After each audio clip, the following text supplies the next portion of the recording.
Hello everyone, this is Dandy Dragon, and today I am once again joined by Sir Pengwin. He was here for the last video about feudal economy. Well, now it is time for part 2 for the castle economy.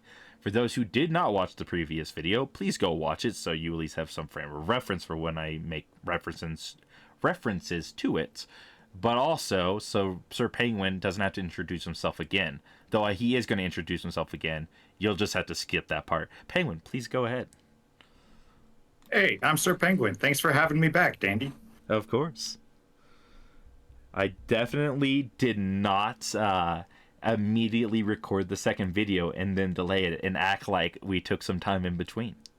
That is not what we did. Yeah, Totally. my voice is completely still there. I haven't lost any of it. Yeah. We've done this so well. We preemptively did this way ahead of time. We are on top of the ball. And for those who do not know, Sir Pengwin is a YouTuber and is a Twitch streamer. He does play AoE 4, and he is a solid Deli main. He may also play some other civs, but we don't talk about those. And I'm not sorry about it.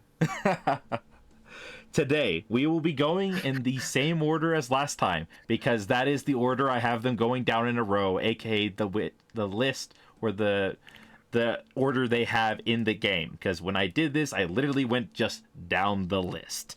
Because I'm a simple man with simple desires, which was just get the information as fast as possible. And to give you guys information fairly fast, we're going to talk about a civ that boomed very well in feudal and only got better once they entered castle. And the reason for this is cisterns were all in place. They had trade in place, which also gave them olive oil. It is Byzantines, and they are A tier. A tier in castle economy. They are strong. Do not let Byzantine eco into castle against you unless you're a better, stronger castle civ than they are, because my lord, it was ridiculous the amount of resources they got per minute. Byzantines OP confirmed right here. I hated it. I looked at the numbers. I'm like, they're gonna get so many longbows, they will never not have longbows and cataphracts. Dear God. Oh, they did Cistern of the First Hill as their final, as an additional cistern, to then also possibly give the military like survivability if they want to fight in castle. Oh, if they somehow you messed up your build order and you're short a cistern by this point, well, guess what? You have a 5th cistern. You just get one for free, and it's big, so you have a nice wide radius to put all your military production. It covers more resources, so you don't have to build another cistern, saving you 125 stone. And actually, the stone you get from it will help you connect it with aqueducts. It's a simple civ. It does whatever you want. It does everything. It is Byzantines. Enough said.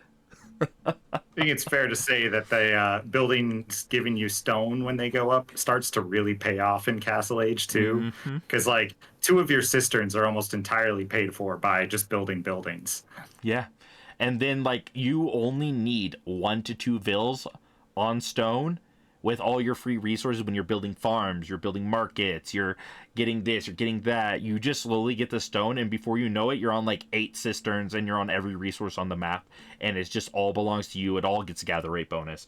It's super good, and just genuinely one of the best economies in the game in Castle. We got Byzantines, which, for those who watched the last video, you know who's next. It's Japan. Japan, they're a simple civ. They're just B tier. They are literally in the middle, basically. They're just a normal civ. They get the 2 TC very well. They have good farms. They kind of don't get any major bonuses for gather rates. Their wood kind of sucks, but they do get the Yurashiros, which I will make a comment on.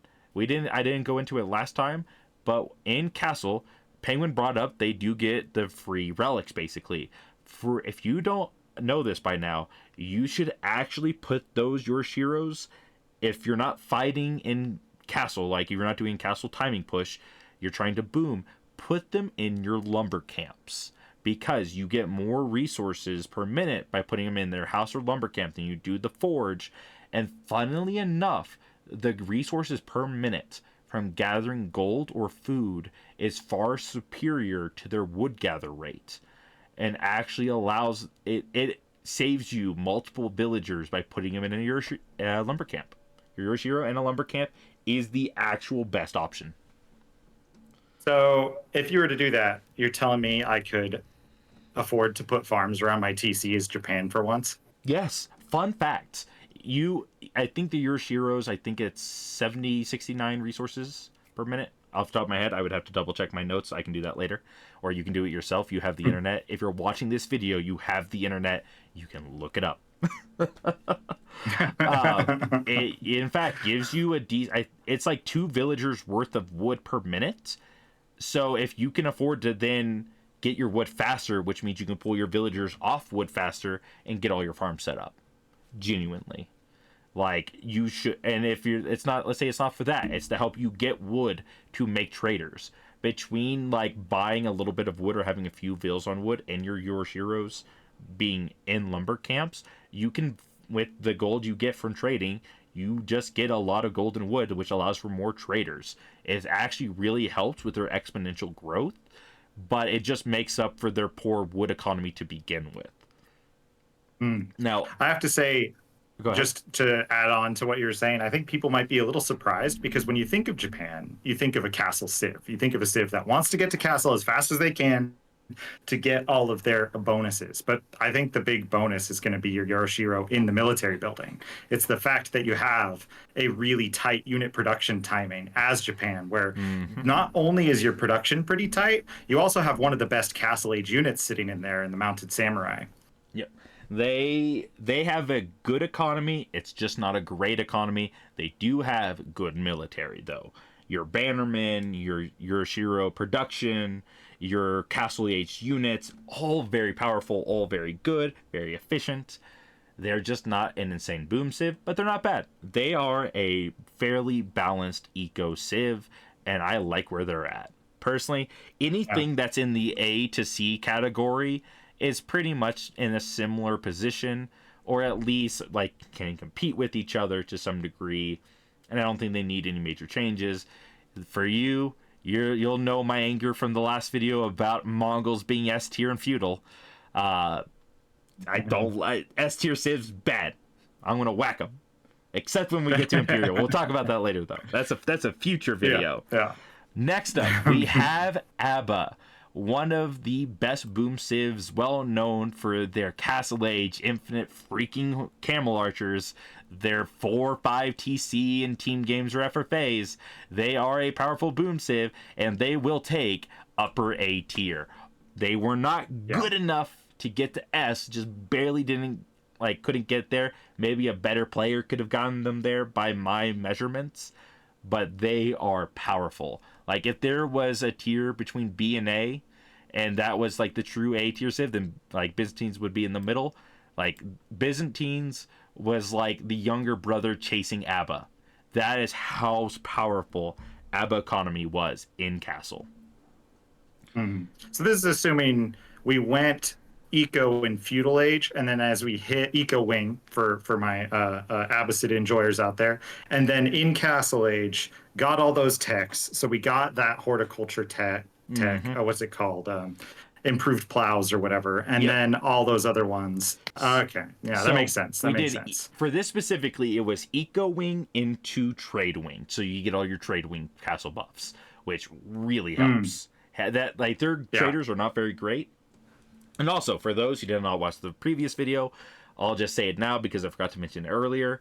The requirements for this was that I did all these civs, trying to do my best to eco with them as fast as possible, without relying on like a relic timing or something of that nature, because this is just purely your ability to boom as a civ, like in your base. And you have a corner market available to you and no water. So if you're looking at very specific builds, like for instance HRE on like Glade, where you have deer at the beginning and you get a really fast castle timing and then go grab relics and all that, that is not what I'm doing here. It was like hey, how quickly can you get an economy online and just try to boom immediately? Because if you can, for instance, get double TC into like 4 markets, that is better than what a relic can give you, even though in a 1v1, the relic timing would be stronger than that and safer. So that is not what I'm doing here. It's just the civ's pure ability to boom if like unharassed, untouched, so on and so forth. So ABBA in that regard, super good. Byzantines pretty dang good, and Japan pretty average. Next we have Ayubid, who was A tier last time, and they're just even with Byzantines now. That a little bit of that initial like gas is starting to die down, and they're pulling back.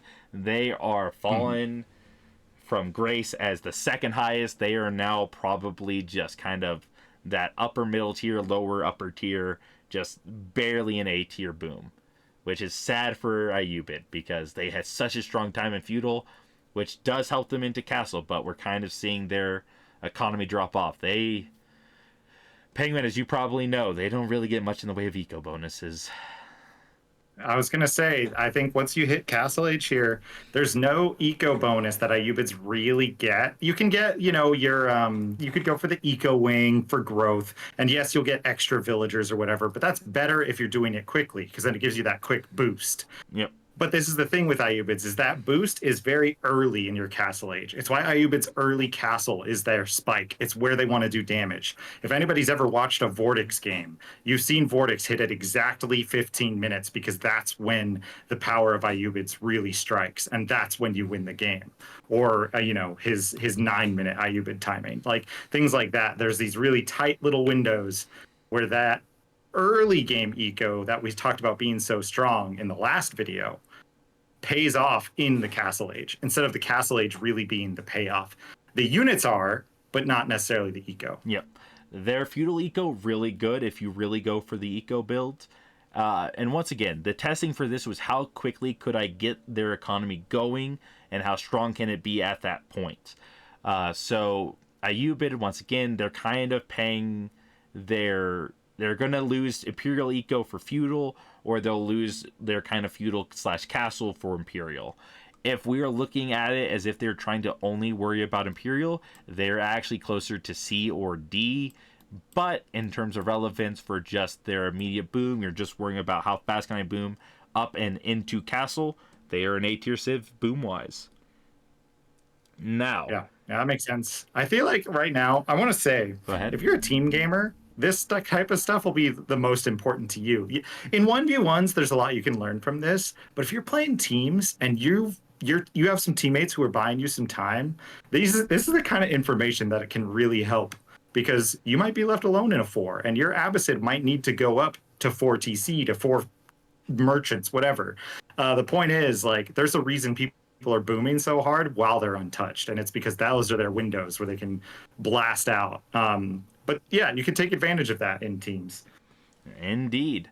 Which we will get into the next civs, which is China and then Zhu Xi, because they were going variants. These guys, genuinely neck and neck. The kind of that dynasty payoff for the discount of wood has kind of started to peter off. You have your granaries up at this point. You're going to have multiple imperial officials. You got a lot going on in Zhu Xi. You have a strong economy. But funnily enough, it is not the level of Byzantines and Abba. Zhu Xi and China both will be upper B tier. They are literally neck and neck in terms of resources per minute, with China just having way more units in terms of economic units because they produce faster because of their dynasty, while the Zhu Xi had all their upgrades and all their buildings already set up faster. So these guys, both great boom civs, but they basically just do the exact same thing. Multiple TC, get up a couple traders, get your imperial officials, and get your granaries. That is their whole goal going into castle / kind of coming out of feudal. And they both do it at almost the exact same time with the exact same amount of resources coming in. Fun facts. Nice. Well, I mean, I almost kind of expected it, because it's like one of those things where a lot of their eco is kind of safe, right? Which is why they don't get hit. You get into the castle age and you're not as safe anymore, but that's when it's harder to punch into a China base, into a Zhu Xi base, because of their units a lot of the time. You got Nest of Bees, you got Palace Guard that can raid on the other side and things like that. So, like, they're on an upward trajectory. You can see that from the last video. Like, you have the kind of C tier, China and Jushi, but they're coming up now Yep. because they've had that granary payoff, because they've had some of those things. They're starting to hit now, and it's at this point in the game where you start to go, oh, I should be a little bit worried about these civs. Yep. They went from a C tier civ and a lower B tier civ to both being B plus. Like, once again, a better player, or at least I mentioned in the last video, I'll say it now again if I didn't earlier. A better player than me could probably change this tier list very much and really show you the strength of the civ. This is just my understanding of how to make them boom as efficiently as possible. And it really does show, though, for China, they have that initial start that's kind of sluggish, but as soon as they get a few extra vills out on the field, so to speak, they are just hitting the ground running. They fell, got back up, and they're sprinting to catch up. The China boom in Castle is no joke. They are good, and so is Zushi. And which will actually bring us into another civ and its variants. We are going to hit the French civ, which it makes me sad. French, you did so well in feudal. Your free traders, they made so much of a difference, and then it meant nothing. Yeah. No bonuses, no more free traders. Like pumping out massive amounts of eco. Oh, you have a lot of extra vills. Well, it costs you a lot of food. Yeah. There's so little to say about French eco. It's you want to get cheaper knights? First, you got to drop down 800 investment. That will then take you like 30 knights to pay off, and that's just the payoff. That's not even to make like a profit margin off of it in a sense. Holy crap, Andy, you sound a little bitter about it. As the host of the MakeMoreKnights.com, screw you all and your boom civs. I want gold and food so I can make more knights. Gosh darn it! This is unfair bias against knights. It sort of speaks to the dwindling returns of like your techs. Like feudal techs, they give you that huge boost, and getting them early, cheaper with France, where that difference, that 50% difference makes a huge difference. Mm-hmm. But then you get to Castle and they're a little more expensive, and you need that gold for knights, and you need it. You've already used it on chivalry, and you've already used it to age up, and all of a sudden you can't afford royal bloodlines or something really important like that. And everything else goes out the window, and you're like, time to win with all the knights that I kept alive from feudal. Yeah, and you're not like House of Lancaster where you have a castle landmark that immediately gets you an economy boost because all your like upgrades are half cost. You get Guildhall. Man, Guildhall's great after an hour. Oh gosh, Rich, you've fallen from grace. Good in fours. You gotta say there's a lot of advantages to playing fours here.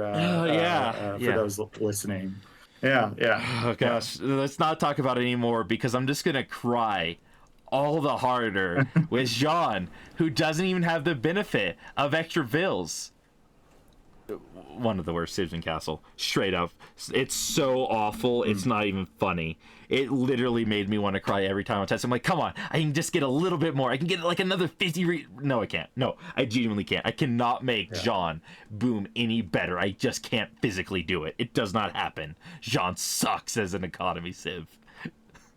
And then she only has so many consecrations by this point. So how many of your buildings are actually reduced cost now that you're in feudal? Yeah. How many units are you getting in with a reduced food cost? Your villager reduced food cost, if you go for a consecrate on your TC, is completely dwindled in terms of its returns. Yeah. You're just looking at Jean like, do something. You're just poking her with the stick. Like, come on, help my economy, please.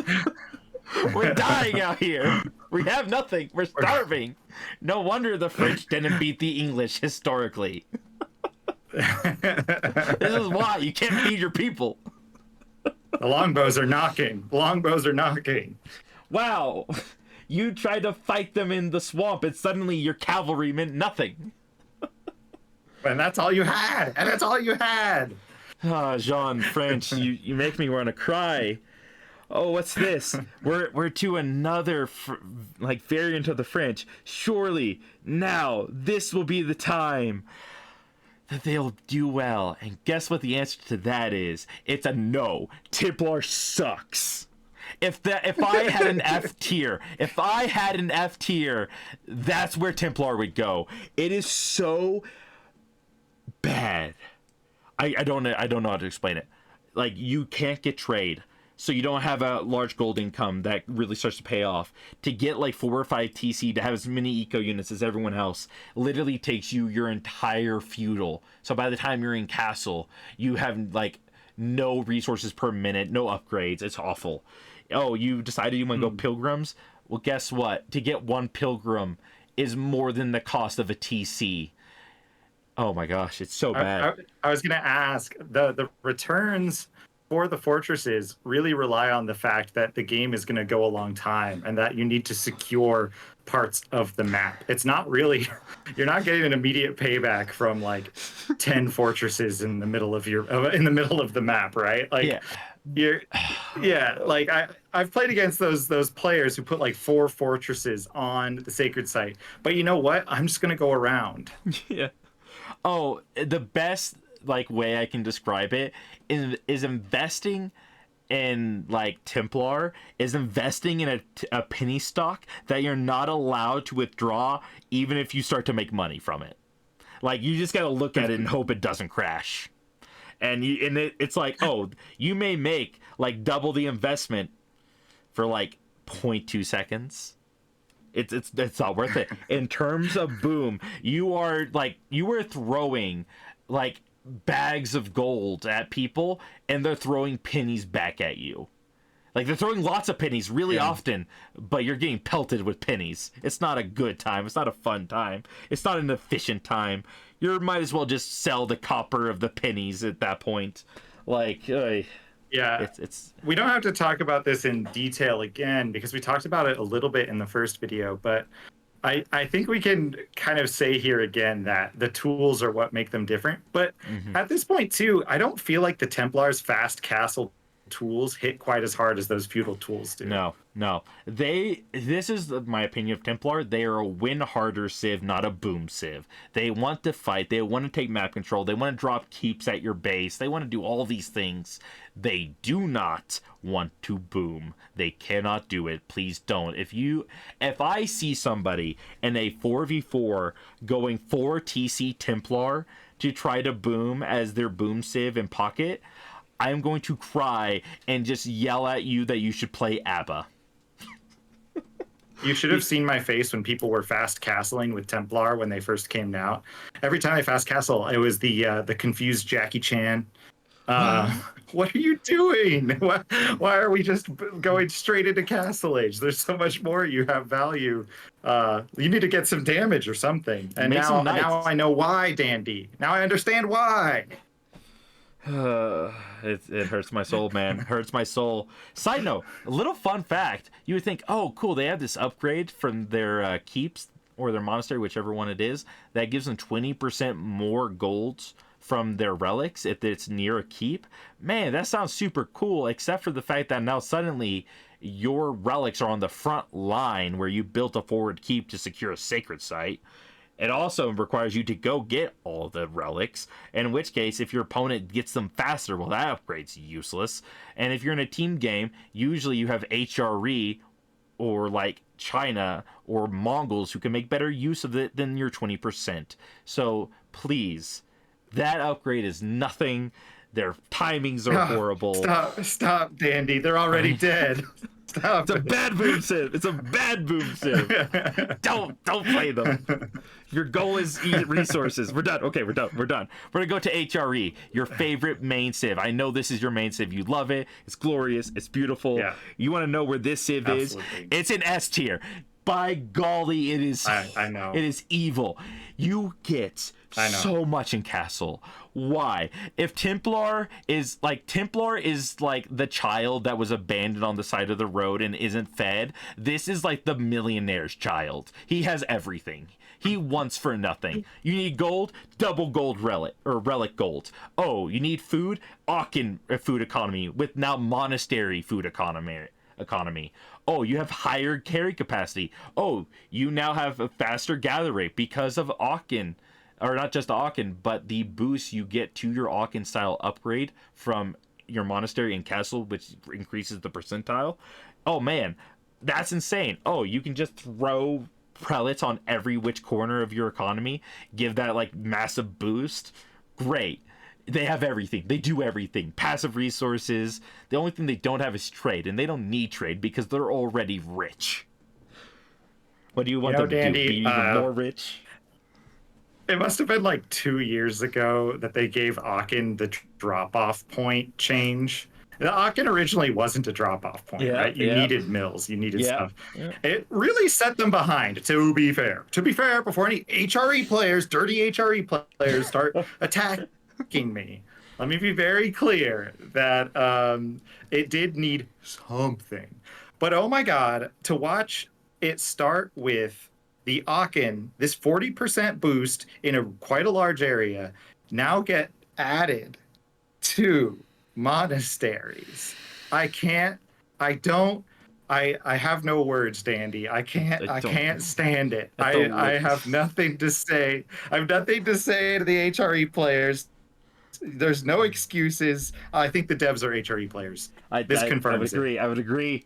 Like genuinely, from what I was testing, like double fast TC Abbasid dropping like 4 markets did not equate to 2 TC fast like into castle, grab relics, then get up your markets, and then just going off of that. You had like 2/3 of the economy of ABBA, and it did not matter. Did not. You were just sitting there like, oh, it's really nice with my 160 gold per relic towers. Oh yeah, by the way, you can't raid me anymore because I grabbed 5 relics. I now have ballista just protecting my peasants.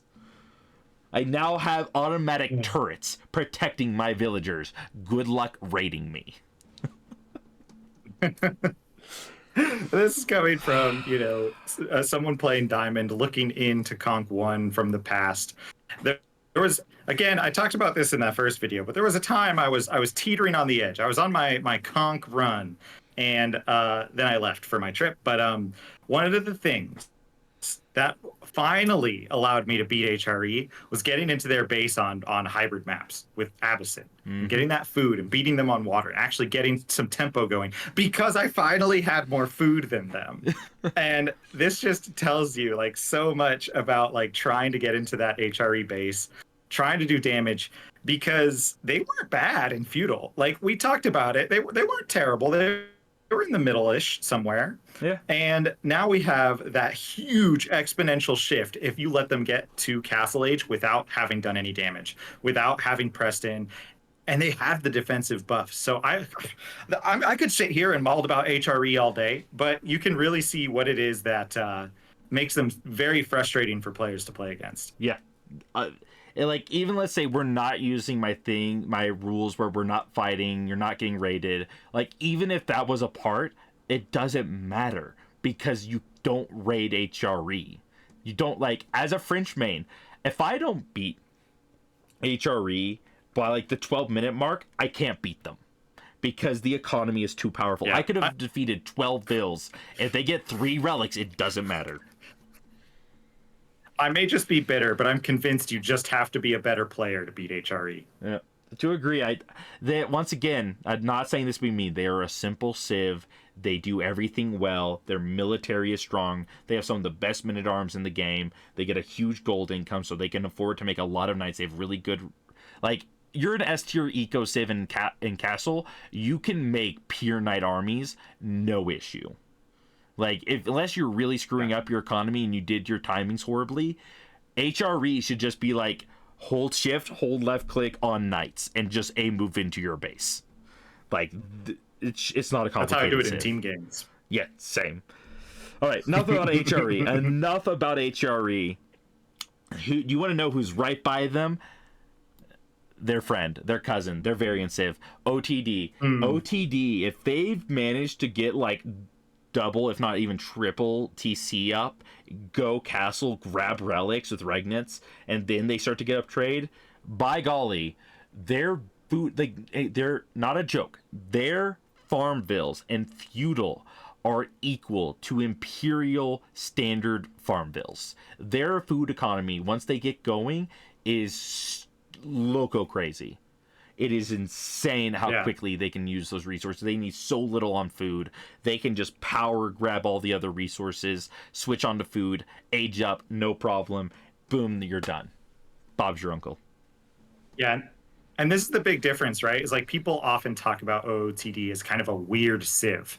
Because like theoretically, they should be in the same place as HRE every step of the way because they have all the same sort of strengths and weaknesses. But because of that half thing, they have basically half of everything HRE has because of how expensive and strong their units are.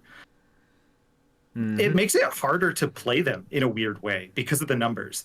And so like, even though they have all these same buffs, if you looked at a tier list that took away the fact that we are just booming, we're just talking about economy, OOTD is going to be lower than HRE most of the time on most players' lists. Yep. Which I'll say this, they are literally like at the beginning of Castle to the midpoint, they are tied with HRE. But if we're talking late Castle, they're actually like a little bit equal to, if not below, ABBA. So you could easily drop OTD down to A tier out of S. They kind of dance this line. So honestly, I would even just say, let's put them here. Genuinely, that is not a bad place for them as a castle civ. They have a great economy. They just are just a second behind HRE. They're like just a little bit after ABBA. And for instance, if you don't get the relics, if you let's say you can't get relics, then suddenly they are like worse than Byzantines sort of mentality. Like you really want to be doing your thing. Go ahead. Yeah, this is my subtle campaign to get the OOTD players to join my Hate HRE club. Yeah. Makes for sure, sure. Yeah. Now, back to your actual favorite civ, because I love the fact that Delhi is right after HRE and OTD. Once again, I'm going to let you guess. Where's Delhi? Oh, gosh. So here's this thing with Delhi, right? We were just talking about this, and again, Delhi gets a lot of free stuff. We get a lot of free techs and things like that. But the techs we get in Castle, they come out slow. They take a long time, especially if you do like House of Learning into the rations. That takes like 2 minutes to come in. So I'm not going to give them a super good score here, even though it does give quite the boost. But I think it's a little better than their feudal, though. So maybe C above French. Yeah, maybe. But Penguin, what about the fact that their keeps are TCs? Ignore the fact that also takes a long time. Because their keeps cost a lot of resources. It takes a long. I used to run the keep boom. Trust me, I don't run it as much these days because the House of Learning is finally way better than Compound. But but what about House of Learning? What about those better vills? Isn't that a big boost? As you said earlier, though. It takes too long, Dandy. It takes too long. They want to drag it out. They want to drag out every age. The longer the age drags out, the better it is for Delhi. And they are, in fact, just right in front of French. Wow. Hey, sorry. Thank you, everyone. I'm done here. Excuse me. I'll lead myself out, Andy. All right. I'm sorry. It's not my fault. All right. Let's get to a civ that everybody loves. It's everyone's favorite English, the boom civ, the one who hides in their corner, not looking at anybody. Funnily enough, they have worked their way out of that lower tier, and they are in fact a B tier civ, and if anything, slightly better than the Japanese economy. Because finally, that transition of making cheaper farms, it helps. That percentage of like you get that little bit more every time you age up, that compounds with your farm gather rates from your mill upgrades, that helps. Now finally, they boomed. And it's the best they'll ever be. And not to mention a free TC. You click up to Castle Age with the same amount of resources that you would any other Castle Age. Yeah. But you pop straight into Castle Age with a completely free TC. So if you've gone 2 TC, you're 3 TC now. If you've gone single TC, you're now 2 TC. So no matter what, you're were getting twice as many vills. I actually need to cut you off here, Penguin. Funnily enough, like genuinely, not as a joke, 2TC removes the requirement for that landmark. If you have trade, you have, by the time you're entering castle, you already have nearly like 100 eco units entering castle with 2TC multiple market. And as I've stated in the last video, funny? I stick with the same system. If you have corner trade, this is done with a map where you have corner trade, you can boom freely, you won't be raided, but there is no water. You don't need the castle. This is why they took Altai out of the map pool. That's why Altai is not in the map pool anymore. It's in England single-handedly took it out of the map pool. Genuinely though, it's funny. If you are being raided and your economy is not where you want it to be, and you're not worried about your defensive capabilities because you know you can hold or something of that nature, going for the TC landmark is not a horrible choice. There is some utility for it, but it is honestly not necessary. The bonuses it gives you, you're improving your timings by like 30 seconds, which in terms of having a defensive emplacement for your farms to keep your farm vills alive, and in the actual game would be more practical. And it, like I said, so it's not a big enough help to justify the loss in defense or map control in an actual game. In terms of a boom, yeah, always go for that, but it didn't actually help that much. So yeah, that is where English is. They are just a solid defensive boom civ in castle. They're looking at French and they're laughing. They're looking at every French variant and they're laughing because they're English. Yeah. Gosh darn it. That makes sense. I'm with it. Yep. Which brings us to their cousin, House of Lancaster. House of Lancaster, you were doing good. You were doing kind of bad before. We know you can be good. Did you do well enough? No, you did not. You are no better than the John down here. Wow. You are not good in castle resources. It took you so long to get a TC up. Your manners were poor timings. Like, gosh diggity darn it. House of Lancaster is not a great boom civ in terms of just like unimpeded growth. They just didn't do it. I think that just comes back to like the power of their units and their timings, right? Like, I'm sure a lot of people watching this have played against a House of Lancaster Demi-Lancer timing by now, right? There's like that Castle Age Demi-Lancer shift where they've already made like 10 Demi-Lancers with their manners for basically free. Like that might be an over exaggeration, but basically free. It feels and free. All these Lancers come out. But the big power spike comes with the fact that they have a free tech. It's not that they have this crazy thing, but it's that they instantly get veterancy. It doesn't really have anything to do with the fact that they are. It's because they're safe, right? Again, it's back to that. Their manners are hard to counter. But if you're looking at it from an eco standpoint, it kind of makes sense. English villagers are normies, especially without the farm buff. There's no farm buff here. Then what do you get? You just have a trickle. That's the biggest buff you have. Yep. It's a sad thing for Lancaster. Genuinely, just outboom them. If you plan to fight in late feudal or kind of that castle timing, just be a boom. Just be any of the B tier civs or above and just outboom them. Be HRE and just not care about their timings. By the time they have 2 manners up, you're already castle and you're grabbing relics. Like, come on, folks. Like, I'll say this. I want to give credit where credit's due. House of Lancaster is a scary civ in a 1v1. But if you're looking at teams, FFA, or just against an inexperienced player, they're not that strong. Just leave them alone, ignore them. They look scary, they aren't scary. Just outboom them. They're very slow. They need a strong feudal teammate, I think. I think they need a strong feudal teammate, and then they become a little scarier. This is true. I agree with that. They're a great team civ. But that's enough about this guy. He's not that important. We are here for the very important Maulians. Where did Maulians get to after that horrible start? That D tier eco civ. How high do you think they reached in like 2 minutes? That 2-minute difference. Where do you think Okay, they so came let's up do to? some maths here. Let's assume are we assuming we've fully cow boomed? We have We have fully our cow pit booms. You mine. got your pit mines. Everything's set up. Yeah, you got toll posts. You're building your toll Okay. posts. You're getting that economy running. You got your initial start. Now you're running. Where are you? I I think we have to be higher than we were in the last video. I think that's sort of I think that's given.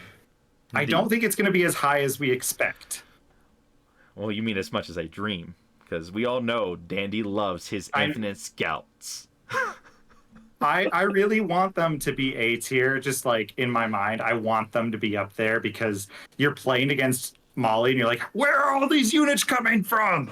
But again, there's a lot of factors that go into that. So let's say so we put them in D last time, right? They're Yeah, in D. they were bad D, like not even like upper D. They were just D. Like they failed their midterms. I think they've got to be. I think with all that stuff up, they have to be low B because they have now, like, I think with a full cow boom and corrals with the Fulani, it's like 1,000 extra food or something like that. So let's say B. You are correct. They jumped from the bottom of D into a solid B tier civ. Like it is a That's quite big the jump. That is quite the jump, to be fair. Genuinely, when I was looking at the difference between each like section of the whenever I would take my notes and start like graphing it out, they had the largest jump from 8 minutes to like 14 minutes of every other civ. It was the biggest. Like it was genuinely insane. It was like I think they more than doubled their income per minute. Genuinely. And I'm just like that Fulani corral really pops off. Like I think you go from a solid like 600 food from your corrals to like a 400 jump to about 1,000 with just the corral. It's pretty intense. It's good. It is good. So for all you Malian lovers out there, you just gotta live 12 minutes and then start getting some trade going. And then just boom your heart out. And now, like, genuinely, in terms of their potential in Castle, they are probably up here with China and Zushi. But, like, we have to factor in the fact that they take a little bit of time in Castle to really hit their stride. They need to get that other pit mine up. They gotta finish getting their toll outpost. They gotta do all this stuff. It's just...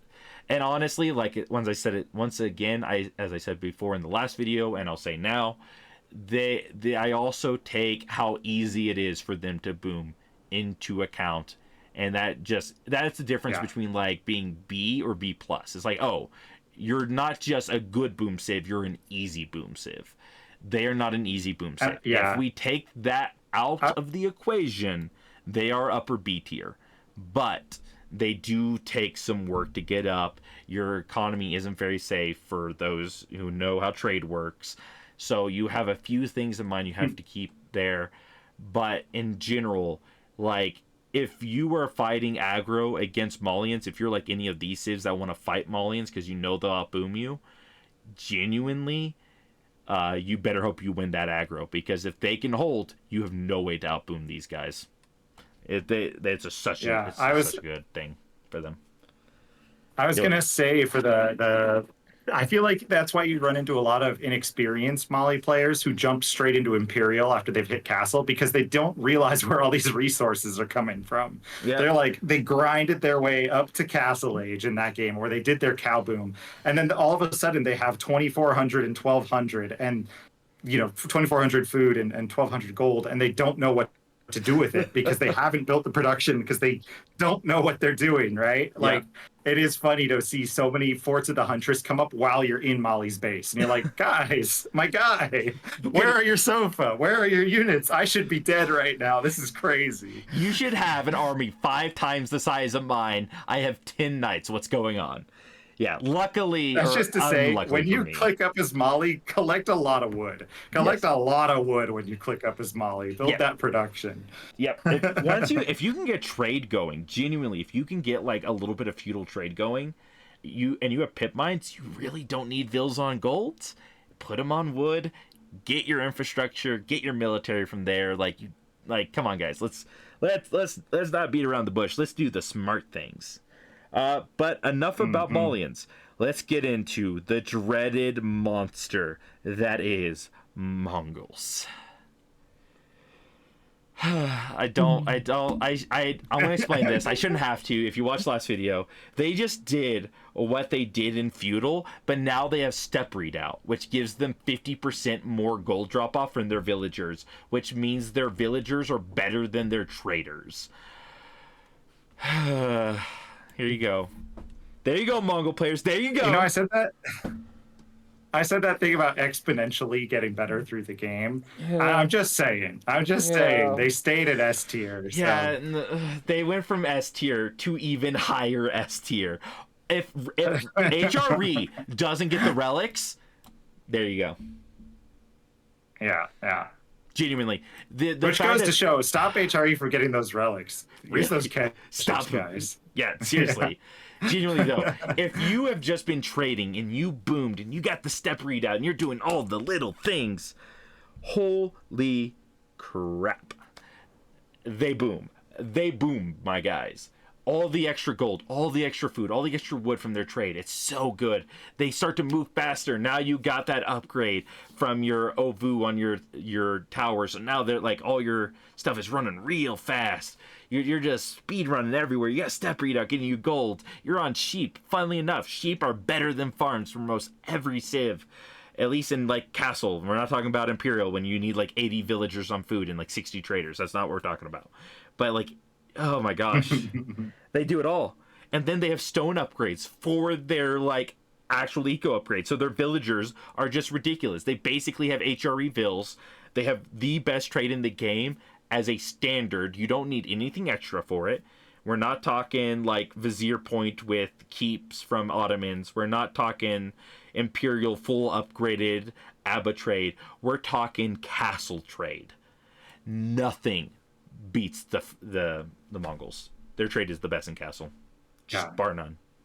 Yeah. I hate you, Mongols. I hate you with a burning passion. I hate you. Why do you have better trade than my French economy? I'm crying over here. Unfair, Dandy says. Dandy's in the streets protesting Mongol supremacy. They're already a better aggro civ. They get double produced knights and they can tower rush you. How is this fair? Why are they getting mega I love die? that our two least favorite civs are just right there at the top staring at the rest of us. I think it's fair to say that we're justified. Yeah, I think we're justified. A little bit. As a John main, down here in the D tier of my eco testing, by the way, I spent so much time trying to make Jean better. It didn't work. I could not get her up Trust to me, C I've done tier. the same with Deli. Like, oh, can I do a 2TC Deli? Will that make me better? No, not really. Nah, it doesn't help very much. No. So yeah, hate to say it, but this is where these two chaps are at.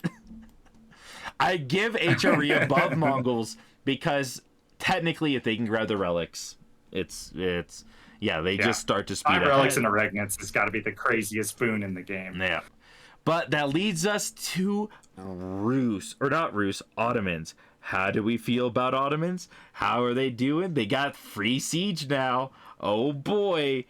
They got an extra couple military Free schools. siege Oh and boy. Oh my gosh. 3 military schools. They are right there with French. They are tied. I'm not even going to... I was going to say, they're not exponentially growing or anything. They're still on that static increase we talked about. They have this weird, like, they get a couple more military buildings. And yes, that is a huge boon for their military. But again, I think there's a reason there's not a lot of really confident Ottoman players on the ladder right now. Because it is a very static march to the top. Yeah, you literally cannot have exponential growth with them. They don't get that. Yeah. They have nothing that's like, oh, you had like 20% eco? Well, now it's 40 because you did this, and this, that. No, it doesn't work for them. They don't have it. They don't have My great thought is almost like... Go ahead. Listen, I don't think we should buff Ottoman military schools because we remember how strong they were when they were like way faster. But maybe like if you were to change it so that you could speed it up with a tech or something as the game goes on, I'd be a little more okay with it. Like a feudal tech and then a castle tech. or something, like, some way to increase the speed, like AoE 3 villagers or something. Yeah, like for instance, in each of your military schools, there's an upgrade for feudal, castle, and imperial, where if you get it, it gives you like another 5% production speed on like all units under a Exactly. blacksmith or something like that. Maybe that may be the solution for them. Yeah. I don't know. I don't play Ottomans. I am so glad they got nerfed because they were the bane of my existence as a French player. I looked at Janissaries and I cried. I'm like, oh, they have 8 free Janissaries now. It's over. It's awful. I hate them. They were S tier anywhere below pro level play, I'm pretty sure. Yeah, they were so before awful. The nerfs. Yeah. Gosh darn it. Yeah. Which leads us to our last civ, the beautiful Rus. Did they have exponential growth? Did that high trade us really help them? Did they do all the cool things? No, they're just... No. It's that passive resource thing. Like, we talked about Lancaster, we talked about Rus. It's that passive resource thing where it doesn't really give you a huge boost. It just helps keep you safe and like sort of tumbling forward into the game. You have safe food now under your TC maybe, or behind some walls, because the high trade house can be built behind some trees. Yeah. Their strength of economy is that you can't raid it. That is all their economy is, oh, you can't touch mine. Ha ha ha ha. That is Rus economy. Oh, I have a criminal. I have double gotta TC. Love those palisade walls. Yeah, the really good wood walls that knights are like, I keep hitting this tree with my sword and it's not cutting. So suffice it to say, not a great boom civ, just a very safe one. And that I'm really turning doesn't into a help them. Rus main. I'll say though, I'm on my road to Rus maining. Real quick, can we talk about like how almost on point like the distribution is here? Like it's credit to the balance again, right? Like the balance of the game, all of our complaints and everything we've set aside, the balance of the game is, I feel like every single season gets just like a little bit tighter. And there's like a few things that are maybe a little over tweaked or over tuned. But even then, at all levels of the ladder, I'm talking the whole game, if you're keeping everything within a 5% win rate ish, that's really good for a game. There's nobody with like a 60% win rate. There's nothing weird or completely overpowered going on most of the time. Yeah, no, genuinely. So as I look at this, I'm like, hey, some of the civs that were really down low have kind of gotten up high. Some that were up high have gone down low.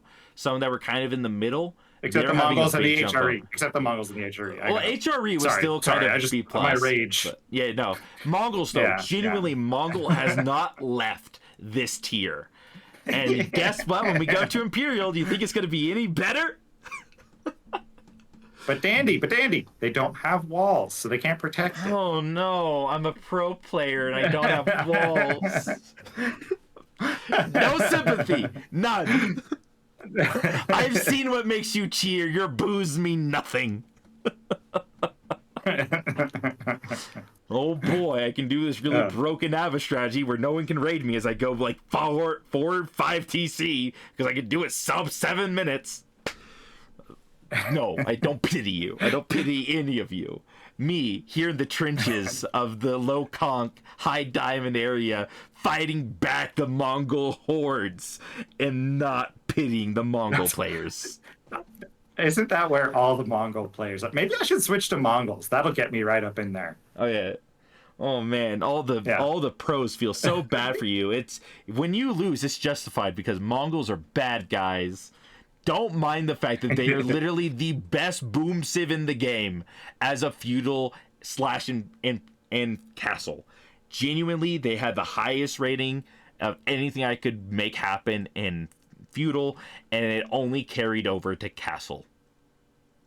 And I just want to be fair here, especially to all, again, kind of talking about our middle of the bell curve chads, all our average ladder enjoyers out there like myself. It's really hard to protect that Mongol economy. Yes. If like this is again going only villagers, only traders, going really big into that. I get it. Trust me, I understand. Except like once you start getting those towers that have spring-ald emplacements, or once you start using that insane eco to make your really efficient units, I think like that's the thing. A lot of Mongol players forget to make units, and then all of a Yep. sudden there's an enemy under their base. Also, That's the real problem. big thing, big thing. I know this is an Imperial topic, but I'll say it now. What is with Mongol players not making infinite cannon towers? You have so much gold and you have infinite stone. Why are you not? Please tell me. Tell me about it. You have the white stupa, guys. Please. You get 10% or whatever it is of your gold as stone when you trade, and then on top of that you can get an upgrade when when you have a market under the Ovu. You spend 1,000 stone and you get double stone from all your trade. All you have to do is get the stone, get that upgrade, start trading, and get your bounties thing where you get stone from destroying enemy things. Make 30 horsemen, run through your opponent's farms, destroy the farms. Don't kill the villages, kill the farms, and then make like 80 cannon towers in your base. You are now unrateable. I believe in you. I believe in you. You can do it. You can spend the stone on something other than unit production. I promise. You can, in fact, even use it on eco upgrades, guys. I know this is crazy. It's insane.